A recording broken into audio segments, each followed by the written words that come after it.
24 big breaking. Benny Behanan KPCCയുടെ പുതിയ അധ്യക്ഷനാകും. മന്ത്രി പദവിയിലേക്ക് എത്തുന്ന സണ്ണി ജോസഫ് KPCC അധ്യക്ഷ സ്ഥാനം ഒഴിയും. AICC തീരുമാനം ഉടനുണ്ടാകും. പേരാവൂരിൽ നിന്ന് KK ശൈലജയെ പരാജയപ്പെടുത്തി നിയമസഭയിലേക്ക് എത്തുന്ന സണ്ണി ജോസഫിന് മന്ത്രിസ്ഥാനം ഉറപ്പാണ്. KPCC അധ്യക്ഷ പദവിയും മന്ത്രിസ്ഥാനവും ഒരാൾ വഹിക്കുന്നതിനോട് കോൺഗ്രസിൽ പൊതുവെ യോജിപ്പില്ല. അതിനാൽ സണ്ണി ജോസഫ് KPCC അധ്യക്ഷ പദവി ഒഴിയും. പകരം A ഗ്രൂപ്പിൽ നിന്ന് ബെന്നി ബെഹനാൻ MP പുതിയ KPCC പ്രസിഡന്റാകും. മുഖ്യമന്ത്രി സ്ഥാനത്തേക്ക് ബെന്നി ബെഹനാൻ KC വേണുഗോപാലിനാണ് പിന്തുണ നൽകിയത്. A ഗ്രൂപ്പിലെ വലിയൊരു വിഭാഗവും KC വേണുഗോപാൽ മുഖ്യമന്ത്രിയാകുന്നതിനെ പിന്തുണയ്ക്കുന്നു.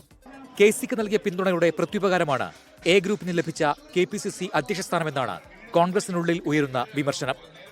സണ്ണി ജോസഫിന് പകരം ബെന്നി ബെഹനാനെ അധ്യക്ഷനാക്കുന്നതിനാൽ സാമുദായിക സമവാക്യത്തിനും മാറ്റമുണ്ടാകുന്നില്ല.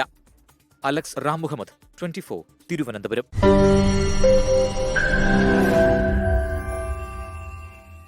ലോകത്തെവിടെയായാലും ഏത് സമയത്തും 24 വാർത്തകളും ഓഗ്മെന്റഡ് റിയാലിറ്റി പാക്കേജുകളും എക്സ്പ്ലെയിനറുകളും വിശദമായി കാണാൻ ഞങ്ങളുടെ യൂട്യൂബ് ചാനൽ നിങ്ങൾക്ക് സബ്സ്ക്രൈബ് ചെയ്യാം.